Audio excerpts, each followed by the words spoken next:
De prostituée à impératrice byzantine, Théodora a fait une ascension sociale des plus remarquables. Elle était une puissante conseillère de son mari, l'empereur Justinien, alors que l'Empire romain d'Orient commençait à se faire puissant. Les sources sur son histoire divergent. On a par exemple le point de vue de Procope de Césarée, un homme de son époque qui portait pas vraiment Théodora dans son cœur.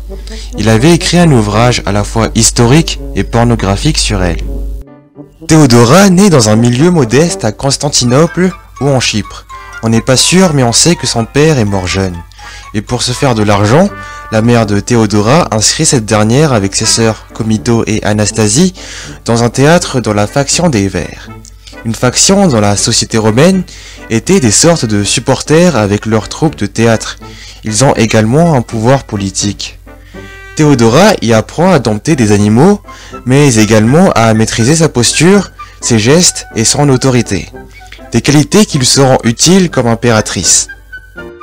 Mais les Vers, trouvant meilleur que la mère de Théodora, virent la famille et selon Procope, la famille aurait supplié le retour chez les Vers à l'hippodrome de Constantinople.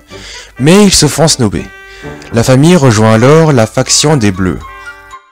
Ayant à peine 12 ans, on disait de Théodora d'avoir une forte activité sexuelle. On disait d'elle d'être une prostituée de bas étage, mais ces informations sont à prendre avec des pincettes. Les impératrices romaines sont souvent insultées après leur mort, et le théâtre même à l'époque était considéré comme une forme de prostitution parce qu'on exposait son corps devant des gens.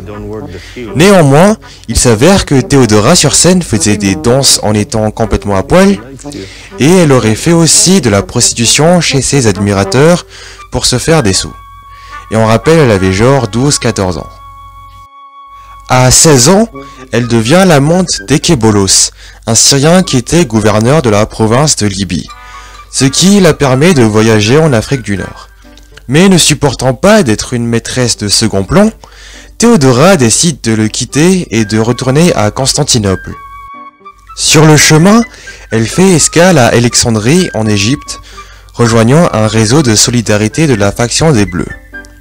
Elle est hébergée dans une église pour droit d'asile. Là-bas, elle apprend à lire et à écrire et se convertit à l'église monophysite, en se rapprochant du patriarche d'Alexandrie. C'est une religion très populaire en Empire romain d'Orient. Elle s'arrête ensuite à Antioche et se lie d'amitié à Macédonia, une proche de Justinien, qui est alors neveu de l'empereur d'Orient, ce qui permet à Théodora de rejoindre Constantinople plus rapidement. Une fois arrivée à Constantinople, Théodora et Macédonia rencontrent Justinien qui parlait surtout en latin, mais il accepta de parler grec qui est la principale langue du peuple avec Théodora. Et il tombe facilement sous son charme, il souhaite l'épouser. Il a alors 40 ans, elle avait 22 ans. La mère de Justinien et l'impératrice s'opposent à cette union, Théodora étant d'origine modeste. Mais Justinien convainc l'empereur Justin II d'anoblir Théodora en la donnant le rang de patricienne. Le couple peut alors se marier et en 527, à la mort de Justin II, Justinien devient alors empereur. Elle a alors un important rôle religieux dans la protection des chrétiens monophysites dans la création du code justinien et elle participe fortement à l'amélioration de la situation des femmes, dont un nouveau statut pour la femme dans le cadre familial. En 532, les Verts et les Bleus créent une émeute à Nika.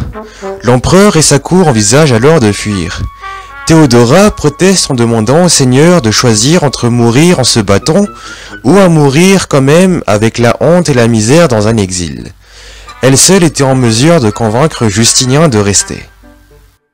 Narcès, un eunuque, c'est-à-dire un mec qui n'avait plus rien entre les jambes, puissant allié du couple impérial qui avait un grand réseau d'espions, arrive à négocier avec les Bleus pour leur retrait en échange d'or. Je sais, le mec c'est littéralement Lord Varys dans Game of Thrones. Justinien, désireux d'envahir l'Italie, se rapproche de la nouvelle régente du royaume ostrogoth, Amalacante. Mais celle-ci se fait assassiner à Ravenne, ce qui permet aux Byzantins de trouver une excuse pour attaquer les Ostrogoths. L'Empire envoie le général Bélisaire, qui est aussi le mari d'Antonina, l'amie d'enfance de Théodora, ce qui permet à cette dernière de surveiller l'invasion.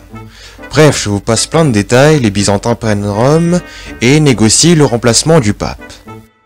Finalement, Théodora meurt en 548 par probablement un cancer du sein et est enterrée dans l'église des Saints Apôtres de Constantinople. Mais malheureusement pour elle, lors du sac de Constantinople de 1204, les croisés volent des objets précieux et lors du siège de Constantinople de Mehmed II en 1453, son corps et celle de Justinien sont définitivement perdus alors que les Turcs avaient transformé l'église en mosquée.